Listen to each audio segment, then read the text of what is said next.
Hi students, my name is Vishnu Ashturkar, Director of the Ashturkar Institute of Physics, Nanded. Welcome to my channel Feel Physics on YouTube. So, my dear students, today we start a new topic electrostatic of 12th. तो हम आज से बच्चों यहाँ पे electrostatics एक नया topic start करने जा रहे हैं और one of the important topic for NEET and जेडबलई। तो यहाँ पर आप लोगों को बताता हूँ कि electrostatics is in the branch of electromagnetism. ये इलेक्ट्रोस्टैटिक बच्चों आपको बेसिकली पता होगा कि ये इलेक्ट्रोमैग्नेटिज्म ब्रांच में आता है, जिसमें मैं आपको बता देता हूँ कि इलेक्ट्रोमैग्नेटिज्म में जो इलेक्ट्रोस्टैटिक्स आता है उसी के साथ में हमारे पास इलेक्ट्रोडायनामिक्स और एक होता है। तो इलेक्ट्रोमैग्नेटिज्म दो इसमें डिवाइड किया जाता है बच्चों। एक होता है इलेक्ट्रोस्टैटिक्स जो आज से हम स्टार्ट करने जा रहे हैं। आप लोगों को बताता हूं कि और इलेक्ट्रोमैग्नेटिज्म में दूसरा जो पार्ट होता है हमारे पास में, जो इस टॉपिक के बाद में हम स्टार्ट करेंगे, जिसका नाम है इलेक्ट्रोडायनामिक्स बच्चों। तो यहां पर मैं आपको बता देता हूं कि इलेक्ट्रोडायनामिक्स और इलेक्ट्रोस्टैटिक्स में बेसिकली क्या डिफरेंस है, बेसिकली उसमें हम क्या क्या देखने जा रहे हैं, क्या क्या देखने वाले हैं। तो इलेक्ट्रोडायनामिक्स में पहले आपको बता देता हूं, उसके बाद में हम टू बी कंटिन्यू करेंगे इलेक्ट्रोस्टैटिक्स को, और इसी टॉपिक को हमें कंटिन्यू करना है बच्चों।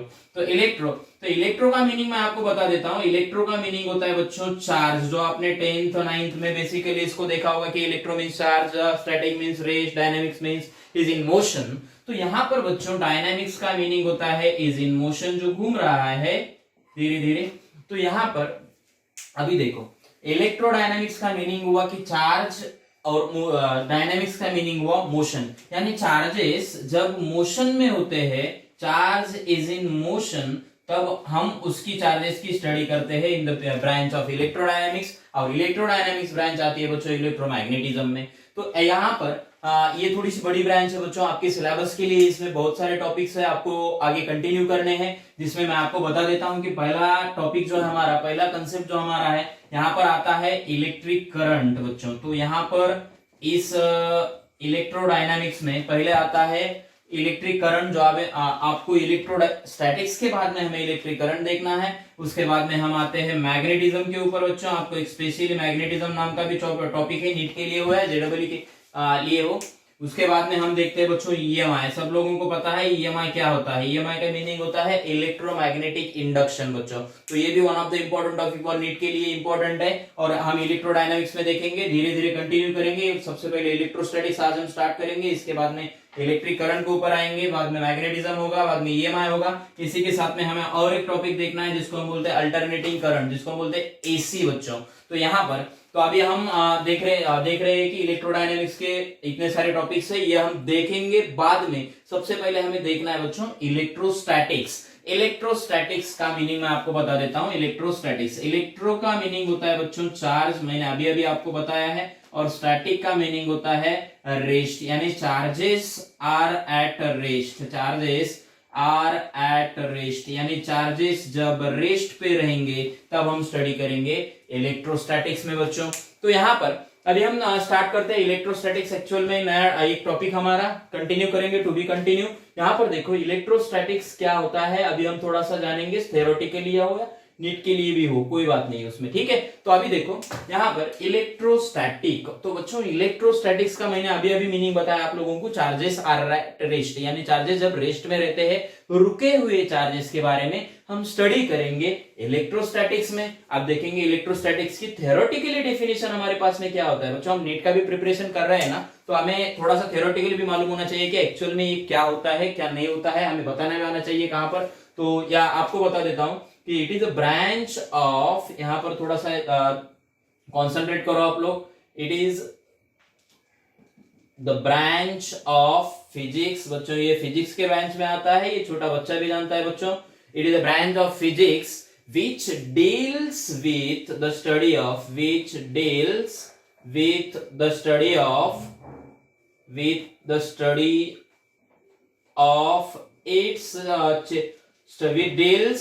with the study of charges are at rest। ये हमारा हुआ electrostatics. It is a branch of physics which deals with the study of charges are at rest बच्चों। यहाँ पर अभी हमने देखा कि इलेक्ट्रोस्टैटिक एक्चुअल में है क्या। इलेक्ट्रोस्टैटिक्स आपको पता है, ये 10th में पता आप लोगों को पता है, लेकिन मैं फिर भी आज का इंट्रोडक्शनरी लेक्चर है तो बता दे रहा हूं आप लोगों को, ठीक है। तो यहाँ पर अभी आप देखो थोड़ा सा बच्चों, इलेक्ट्रोस्टैटिक्स क्या है आप लोगों को समझ में आया। इसके बाद में आपको एक थ्योरेटिकली नीट में कंसेप्ट आता है, थ्योरेटिकली आपको नीट में क्वेश्चन पूछा जाता है, उसके बारे में हम थोड़ा सा डिस्कस करेंगे बच्चों। यहाँ पर आप लोगों को बता देता हूँ, चार्ज के बारे में थोड़ा सा थ्योरेटिकली आप जान लेंगे। तो यहाँ पर चार्जेस जब रेस्ट में रहेंगे बच्चों, तो ये थोड़ा सा इंपॉर्टेंट है, आपको जानना होगा। चार्जेस जब रेस्ट में होते हैं तो उस समय पे एक्चुअल में चार्ज कौन सी फील्ड प्रोड्यूस करता है या कौन सी फील्ड प्रोड्यूस करता है, ये आपको क्वेश्चन पूछा जाएगा। जिसमें अगर चार्ज रेस्ट पे होगा तो सिर्फ और सिर्फ यहाँ पे इलेक्ट्रिक फील्ड ही चार्ज प्रोड्यूस कर पाता है, जिसको हम बोलेंगे इलेक्ट्रिक फील्ड बच्चों। तो अब दूसरा आता है, चार्ज अगर मोशन में रहा तो मोशन में दो टाइप्स है बच्चों हमारे पास में। अब मैं आपको बता देता हूं मोशन में दो टाइप्स, यानी कैसे दो टाइप्स। मोशन हमारा दो तरीके से हो सकता है। इसमें एक में हो सकता है बच्चों कोई भी एक्सेलरेशन ना हो, कांस्टेंट वेलोसिटी से चार्ज चल रहा हो, जिसमें नो एक्सेलरेशन इज देयर, यानी कि यहां पर मोशन में अगर कोई भी एक्सेलरेशन हमारा नहीं है, यहां पे क्या है, एक्सेलरेशन कोई भी नहीं है बच्चों, एक्सेलरेशन इज इक्वल टू 0 बोलेंगे हम यहाँ पे, यानी कि नो एक्सेलरेशन यहां पर हमारा होगा। तो इस समय पे कौन सी फील्ड चार्ज प्रोड्यूस करता है, ये भी हमें पता होना चाहिए। तो यहां पर हमने देखा था कि चार्ज जब रेस्ट में होता है तो इलेक्ट्रिक फील्ड प्रोड्यूस करता है। अब हम देखेंगे कि चार्ज जब मोशन में है तो कौन सी इलेक्ट्रिक फील्ड प्रोड्यूस करेगा, कौन सी फील्ड प्रोड्यूस करेगा। दूसरी बात, अब यहाँ पे जब एक्सेलरेशन 0 हो, यानी कोई एक्सेलरेशन वहां पे ना हो, तो उस समय पे चार्ज बच्चों हमारे पास में एक तो इलेक्ट्रिक फील्ड प्रोड्यूस करता है और साथ में उसके साथ ही हमारे पास मैग्नेटिक फील्ड भी प्रोड्यूस करता है बच्चों। ये आपको यहाँ पे पता होना चाहिए, और ये थ्योरेटिकली इंपॉर्टेंट है, कई बार नीट में पूछा गया है, आप लोगों को बता देता हूं। तो यहाँ पर बच्चों तीसरा आता है हमारे पास में, देखो यानी मोशन में ही दूसरा टाइप हम देखेंगे कि अगर अभी यहाँ पे कोई एक्सेलरेशन नहीं था, अब चार्ज का मोशन के साथ एक्सेलरेशन हो रहा है, यानी एक्सेलरेटेड चार्ज है बच्चों, एक्सेलरेटेड मोशन है हमारा। यहाँ पर अगर हम बात करेंगे तो अगर हमारा चार्ज का मोशन एक्सेलरेटेड है तो उस समय पे वो कौन सी फील्ड प्रोड्यूस करता है बच्चों।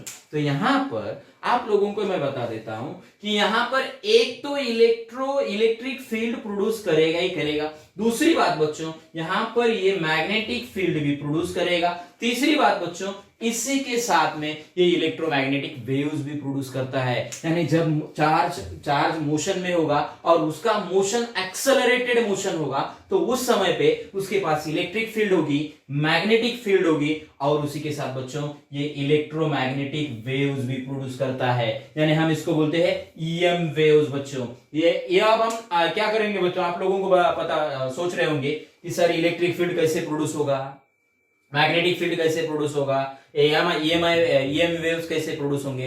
बच्चों जब हम धीरे धीरे इस टॉपिक में आगे बढ़ते जाएंगे ना, तो आपको उस समय पे इसके बारे में डिटेल में आपको पता चलेगा, मैं खुद बताऊंगा आपको इसके बारे में। तो अभी के लिए आप इतना जान लो कि चार्ज जब रेस्ट पे होगा तो इलेक्ट्रिक फील्ड प्रोड्यूस करेगा, चार्ज जब मोशन में रहेगा जिसमें एक्सेलरेशन 0 होगा, नो एक्सेलरेशन होगा, तो उस समय पे इलेक्ट्रिक फील्ड और मैग्नेटिक फील्ड प्रोड्यूस करेगा। और तीसरी बात बच्चों, जब चार्ज मोशन में होगा और वो भी एक्सेलरेटेड मोशन में होगा तो उस समय पे इलेक्ट्रिक फील्ड, मैग्नेटिक फील्ड और इलेक्ट्रोमैग्नेटिक वेव्स साथ साथ में आएंगे बच्चों उसके साथ में। तो अभी हम देखेंगे, और यहाँ पर कुछ नए तरीके से मैं आपको चार्ज के बारे में पढ़ाऊंगा, कुछ अलग तरीके से बच्चों, यानी आपको याद रहेगा। अब देखो यहाँ पर बच्चों, तो मैं आपको बता देता हूं कि कोई भी इस यूनिवर्स में, दुनिया में हर चीज बनी हुई है मैटर से बच्चों, और मैटर बना हुआ है हमारे एटम से। तो आप लोगों को मैं बता देता हूं, अगर यहां पर कोई एटम मैंने बना दिया बच्चों, तो एटम के पास क्या क्या होता है आप लोगों को पता होगा, आपने 10th में देखा है। एटम हैज 3 कंस्टिट्यूएंट पार्टिकल्स, और वो पार्टिकल्स कौन से हैं ये आपको पहले से पता है, फिर भी मैं आपको बता देता हूं कि वो पार्टिकल्स हमारे पास में कौन से। तो बच्चों पहले तो एटम के पास, सबसे पहले मैं आपको बता देता हूं, एटम के पास first one of the constituent particle is an electron. उसके पास 3 कंस्टिट्यूएंट पार्टिकल होते हैं, one of electron, another is neutron, another is proton. ये 3 पार्टिकल्स हमारे पास में एटम के पास होते हैं, और हर बॉडी मैटर से बनी है और मैटर एटम से बना हुआ है। तो हम बात करेंगे यहाँ पे बच्चों इलेक्ट्रॉन। तो इलेक्ट्रॉन के बारे में अगर बात करते हैं हम बच्चों, तो इलेक्ट्रॉन के पास एक्चुअल में चार्ज कितना होगा, मैं लिख रहा हूं, आप ध्यान से देखो इधर थोड़ा सा, QE यानी चार्ज ऑफ इलेक्ट्रॉन, इलेक्ट्रॉन के पास चार्ज कितना होगा, ये मैं बात आपको बता देता हूं, -1.6 इंटू 10⁻², कितना होता है बच्चों, तो आप लोगों को मैं बता देता हूं -19 कूलम होगा। अब ये हुआ इलेक्ट्रॉन के पास चार्ज बच्चों। इलेक्ट्रॉन कभी भी नेगेटिवली चार्ज होता है, तो जिसको हम बोलते हैं माइनस, नेगेटिव साइन से मैंने वहां पे इंडिकेट उसको कर दिया है बच्चों।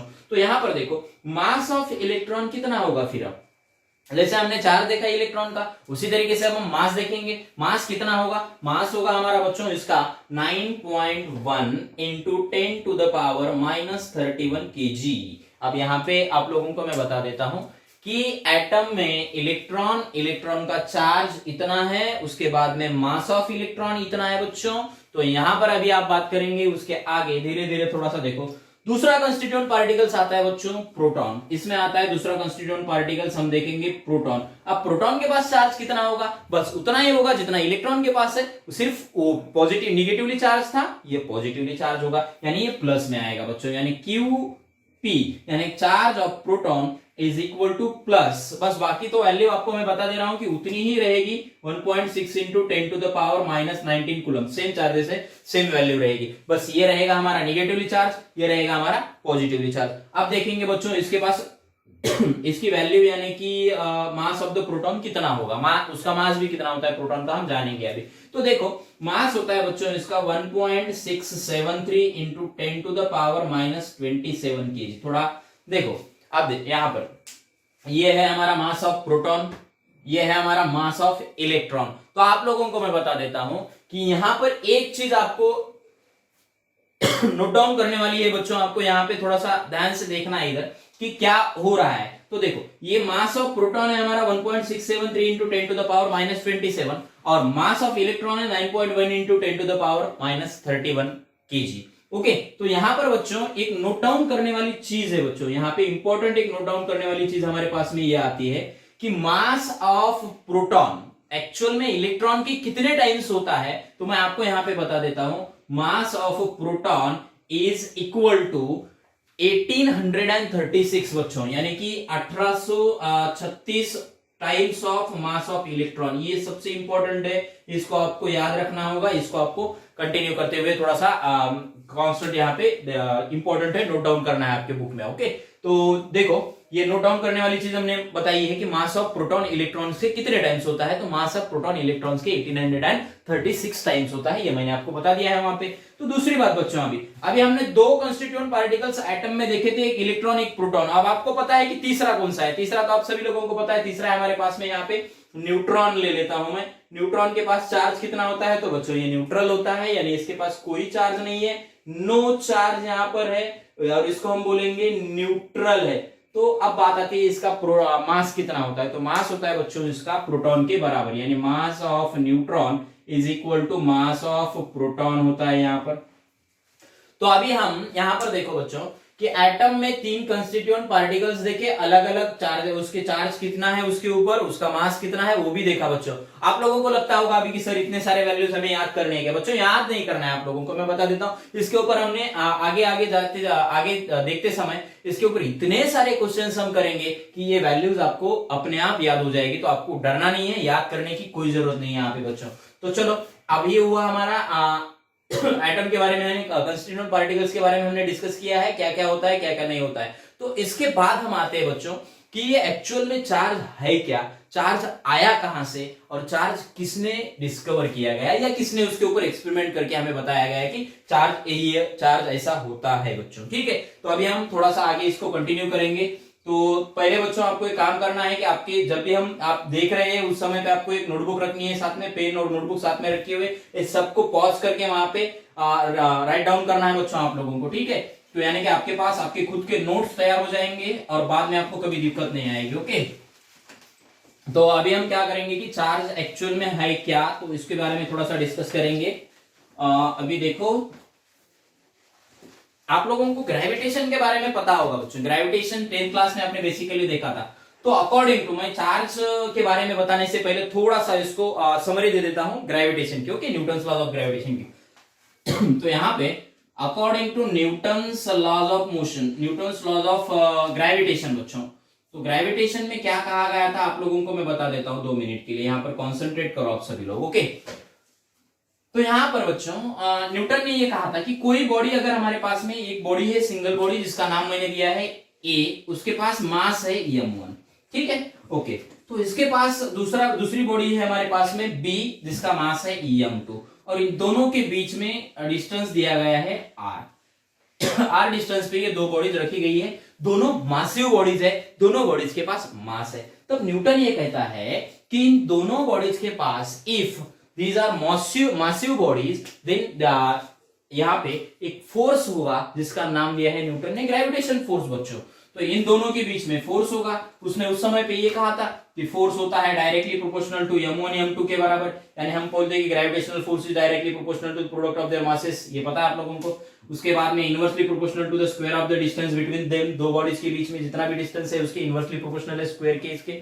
ओके, तो यहाँ पर इसको अगर हम दोनों को कंबाइन करते हैं तो हमारा जो ग्रेविटेशन फोर्स आता है बच्चों, ये ग्रेविटेशनल कांस्टेंट है m1 m2 divided by r square आता है। तो ये हुआ बच्चों हमारा ग्रेविटेशन फोर्स। ओके, आप लोगों को लगता होगा कि सर आपने अचानक से इलेक्ट्रोस्टैटिक्स में ग्रेविटेशन कहां से लाया सर, तो मैं आपको ये इसीलिए बता रहा हूं कि इसी एक्सपेरिमेंट को बच्चों, न्यूटन के ही एक्सपेरिमेंट को कूलम ने क्या किया है मैं आपको बता देता हूं। न्यूटन के ही एक्सपेरिमेंट को कूलम ने आगे कंटिन्यू करके हमें चार्ज को डिस्कवर किया, चार्ज कैसे आया है बताया है। तो मैं आपको अलग अलग बताता हूं कि इसी को कंटिन्यू किया है बच्चों हमारे कूलम ने, इसी एक्सपेरिमेंट को कूलम ने कंटिन्यू किया है। तो कूलम्स सेट ऑफ एक्सपेरिमेंट बच्चों, कूलम्स का जो एक्सपेरिमेंट है, कूलम्स ने एक्सपेरिमेंट किया, कूलम्स सेट ऑफ एक्सपेरिमेंट बनाया, और इस एक्सपेरिमेंट के बेसिस पे उसने चार्ज के बारे में हमें आगे बताया। ओके, तो मैं आपको बता देता हूं। कूलम ने सबसे पहले बच्चों इसी जो फोर्स आया है यहाँ पे, इसी को कंटिन्यू करते हुए ने एक एक्सपेरिमेंट के 3 सेट बनाए बच्चों। थोड़ा ध्यान से सुनो, इधर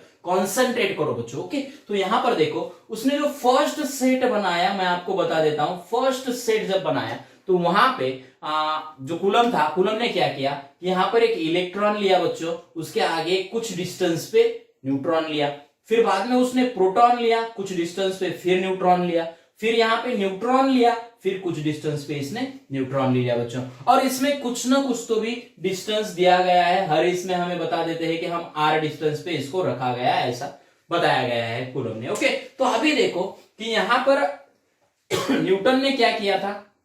न्यूटन का तो पता है आप लोगों को, न्यूटन ग्रेविटेशन क्या बताया था कि इस दुनिया में कोई भी ऐसे दो बॉडीज है कि जिसके पास मास है तो वहां पे ग्रेविटेशन नाम का एक फोर्स आता है, दो या तो दोनों के बीच में अट्रैक्शन का फोर्स आता है, जिसका ग्रेविटेशन नाम दिया था न्यूटन ने। ओके, तो अभी मैंने आपको बताया है कि इलेक्ट्रॉन के पास मास है, न्यूट्रॉन के पास मास है, प्रोटॉन के पास मास है। यानी इसका मतलब ये है बच्चों कि इलेक्ट्रॉन के पास क्या है, मास, न्यूट्रॉन के पास भी मास है। यानी दोनों बॉडीज कैसे हुए, मासिव बॉडीज हुए। दोनों बॉडीज मासिव हुए, इसका मतलब क्या हुआ वहां पे कि इन दोनों के बीच में कौन सा फोर्स आना चाहिए, ग्रेविटेशन का। किसके अकॉर्डिंगली, न्यूटन के अकॉर्डिंगली। तो यही कूलम ने सोचा कि इन दोनों के बीच में कि ग्रेविटेशन का फोर्स आएगा, तो उसने एक्सपेरिमेंट करके देखा कि एक्चुअल में जो फोर्स आ रहा है वो सच में ग्रेविटेशन के बराबर है, न्यूटन ने बताया हुआ बराबर है या नहीं है बच्चों। तो यहां पर कूलम को फाइनली ये मिला कि इस सेट ऑफ, यानी फर्स्ट सेटअप जो बनाया था उसने, इस सेट ऑफ एक्सपेरिमेंट से उसको ऐसा पता चला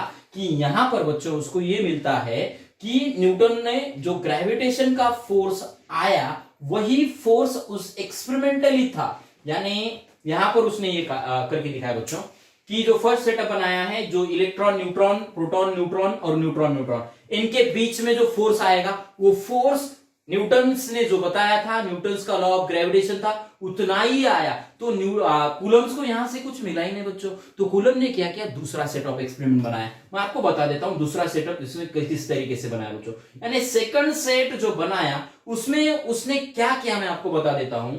उसने एक इलेक्ट्रॉन यहां पे रखा, उसके बाजू में आप न्यूट्रॉन नहीं रखा बच्चों, दूसरा इलेक्ट्रॉन ही रख दिया। अब उसके नीचे क्या किया उसने, एक प्रोटॉन रखा, यहां पर दूसरा प्रोटॉन रखा, और दोनों के बीच में फिर से कुछ ना कुछ तो भी डिस्टेंस है, आ रहे हैं हम मानते हैं बच्चों। ठीक है, तो अभी फिर से देखो, यहां पर इलेक्ट्रॉन, यहां पर भी इलेक्ट्रॉन है, यानी दोनों के पास, इलेक्ट्रॉन के पास क्या है, मास। तो दो अगर इलेक्ट्रॉन होंगे तो दोनों इलेक्ट्रॉन मासिव है, तो दोनों मासिव के बीच में क्या होगा, न्यूटन्स का फोर्स होगा, यानी ग्रेविटेशन का फोर्स होगा। ओके, बराबर। ये किसको लगा, कूलम्स को लगा। कूलम ने क्या किया बच्चों, कूलम ने एक्सपेरिमेंटली इन दोनों के बीच में सच में एक्सपेरिमेंटली कितना फोर्स आ रहा है ये जानने की कोशिश की। तो उसको यह पता चला बच्चों, शॉक लगा उस समय पे उसको एक पता चला कि यहां पर जो एक्सपेरिमेंटली उसने फोर्स बनाया था बच्चों, एक्सपेरिमेंटली वो फोर्स जहां उसको सच में कितना फोर्स आ रहा है उसने देखा, फिर ग्रेविटेशन का फोर्स उसने निकाला बच्चों, तो उस समय पे उसको पता चला कि एक्सपेरिमेंटली जो फोर्स आया है वो कई गुना ज्यादा है ग्रेविटेशन के फोर्स के बराबर। ओके, तो ग्रेविटेशन फोर्स से ज्यादा एक्सपेरिमेंट का फोर्स उसे निकला। तो बच्चों आपको यहां पे भी पता चल रहा होगा कि यहां पर जब इलेक्ट्रॉन और इलेक्ट्रॉन था, प्रोटॉन और प्रोटॉन के बीच में ग्रेविटेशन का फोर्स आना चाहिए, किसकी वजह, किसके अकॉर्डिंगली, न्यूटन के अकॉर्डिंगली। लेकिन कूलम ने यहां पे उसको गलत बनाया बच्चों कि ग्रेविटेशन का फोर्स और एक्सपेरिमेंटली सच में जो फोर्स आ रहा है वो फोर्स बराबर नहीं है। वो ग्रेविटी एक्सपेरिमेंटली जो फोर्स है वो ग्रेटर दैन है, वो ज्यादा है, किससे, तो ग्रेविटेशन के फोर्स से। तो फिर उसने क्या किया बच्चों, और एक एक्सपेरिमेंट बनाया, सेट ऑफ एक्सपेरिमेंट, जिसको हम बोलते हैं थर्ड सेटअप बनाया उसने। ठीक है, तो थोड़ा ध्यान से देखो यहाँ थर्ड सेटअप उसने बनाया कैसे, मैं आपको बता देता हूं। बस यहाँ पे उसने एक इलेक्ट्रॉन लिया और यहाँ पे उसने बच्चों एक प्रोटॉन लिया। ठीक है, तो इन दोनों के बीच में फिर से कुछ ना कुछ तो भी यहाँ पे डिस्टेंस लिया, आर डिस्टेंस। ओके, तो आप देखो ये इलेक्ट्रॉन मासिव है बच्चों, थोड़ा सा मैं आपको तो डिटेल में यहाँ पे बताऊंगा। ये बॉडी मासिव है, ये प्रोटॉन भी हमारे पास में मासिव है, तो दो बॉडी मासिव है, तो मासिव के बीच में आप लोगों को पता है कि ग्रेविटेशन का फोर्स होगा, यानी यहां पर ग्रेविटेशन का फोर्स Fg होगा। ओके, लेकिन जब कूलम ने इसका सेटअप ऑफ एक्सपेरिमेंट बनाया, एक्सपेरिमेंटली जब इसका फोर्स निकाला बच्चों, तो हुआ क्या मैं आपको बता देता हूं। फिर से यही उसको कंक्लूजन मिला कि F एक्सपेरिमेंट यानी एक्सपेरिमेंटली जो फोर्स वहां से निकला, तो वो फोर्स फी ग्रेटर देन था ग्रेविटेशनल फोर्स के। ओके, तो यहां पर आप लोगों को पता चला होगा, उसने देखो धीरे धीरे मैं आपको बता देता हूं।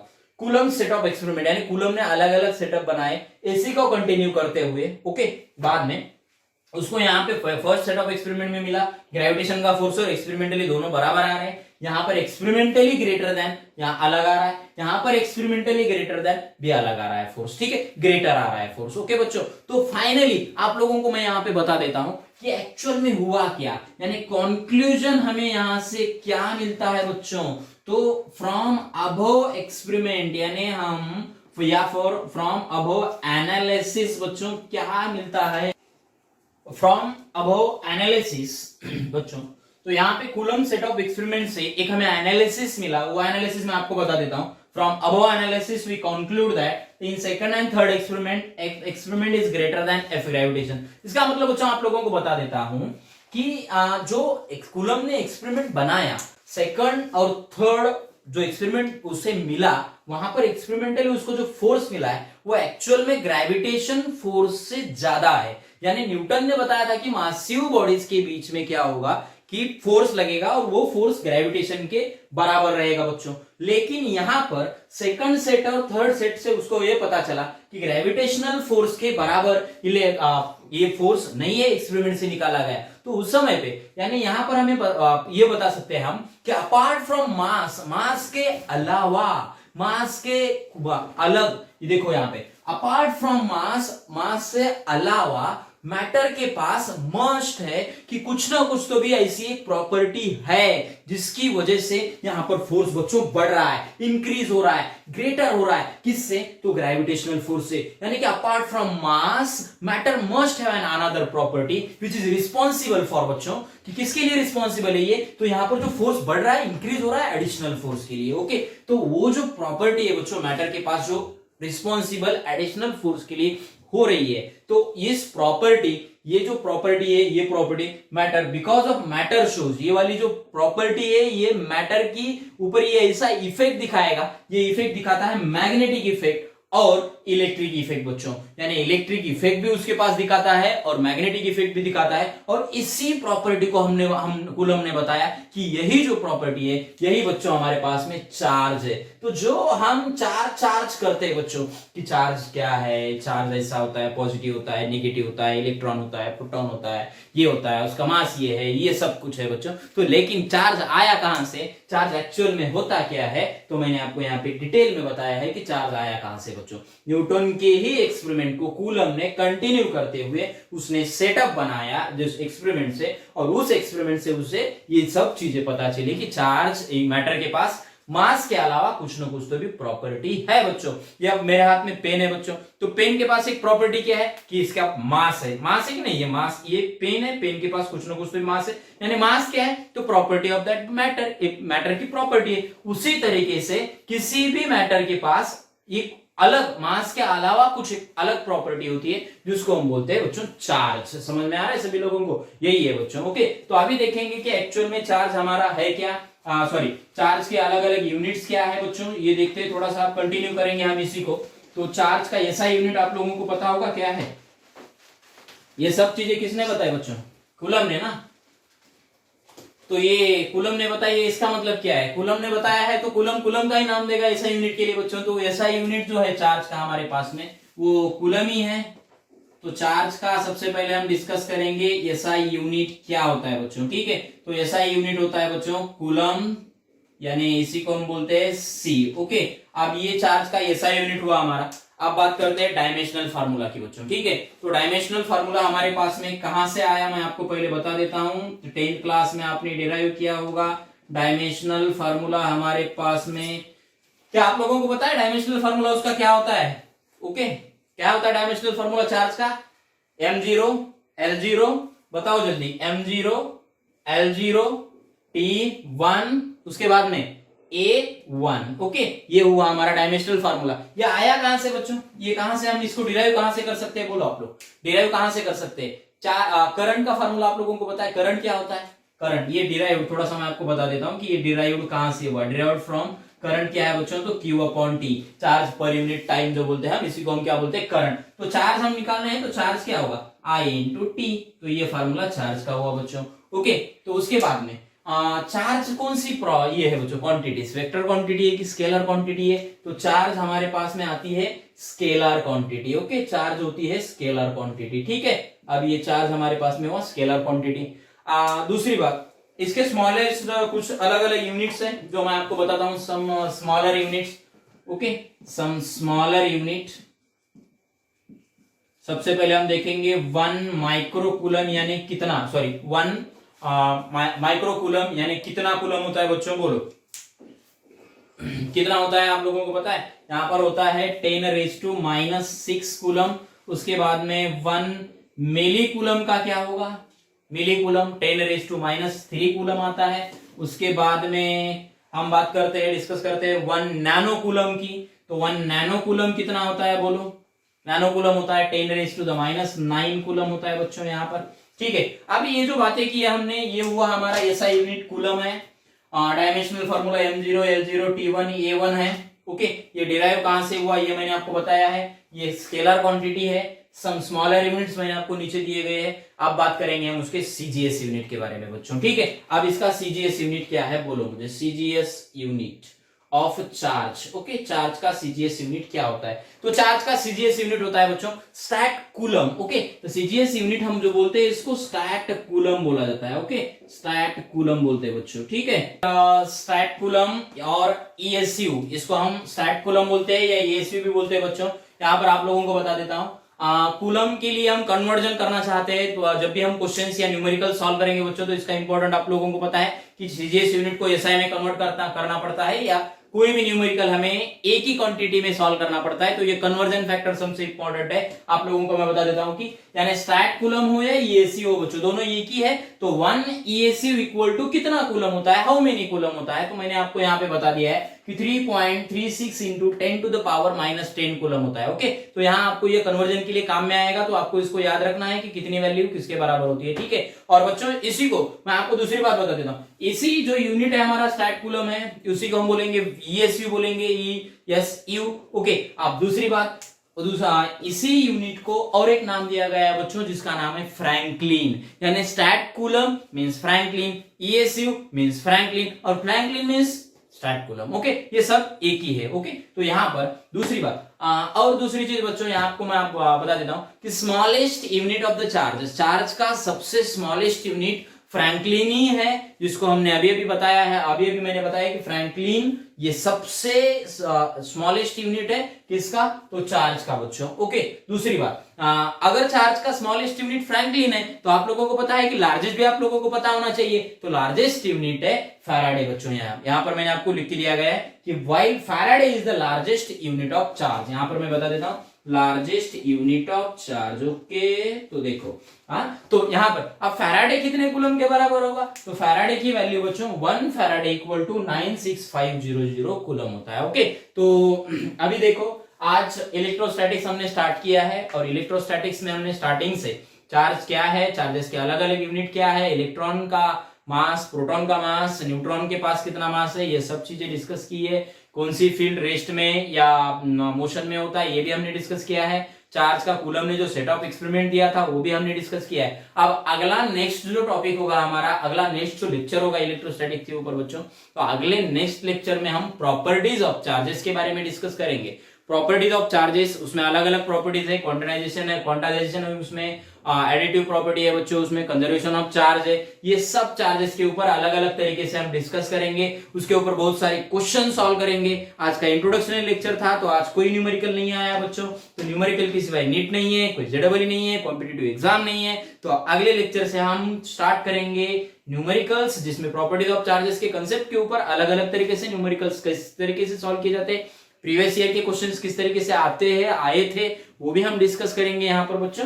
तो ओके, तो आज यहाँ पर हम स्टॉप करते हैं। दूसरी बात, अभी तक जिन लोगों ने बच्चों जो भी मेरे साथ बने रहे जुड़ रहे हैं स्टूडेंट्स, जिन लोगों को ये लेक्चर्स लाइव अटेंड करने हैं, तो उन सब लोग स्टूडेंट्स को चैनल को सब्सक्राइब करो और वहां पे जो बेल आइकन है उसको प्रेस कीजिए, तो उसके बाद में आपको कोई भी नोटिफिकेशन हमारा जो होगा या नए लेक्चर्स हमें जो भी आपको मिलने वाले हैं वो नोटिफिकेशन आपको मिलते रहेंगे और मोर वीडियोस आपको आते रहेंगे। तो इसीलिए इस चैनल को, ये मेरा जो चैनल है फील फिजिक्स, तो इसको आपको वहां पे सब्सक्राइब करना होगा। तो फिर मिलेंगे कल के लेक्चर में, electrostatics to be continue. Thank you for watching. Okay.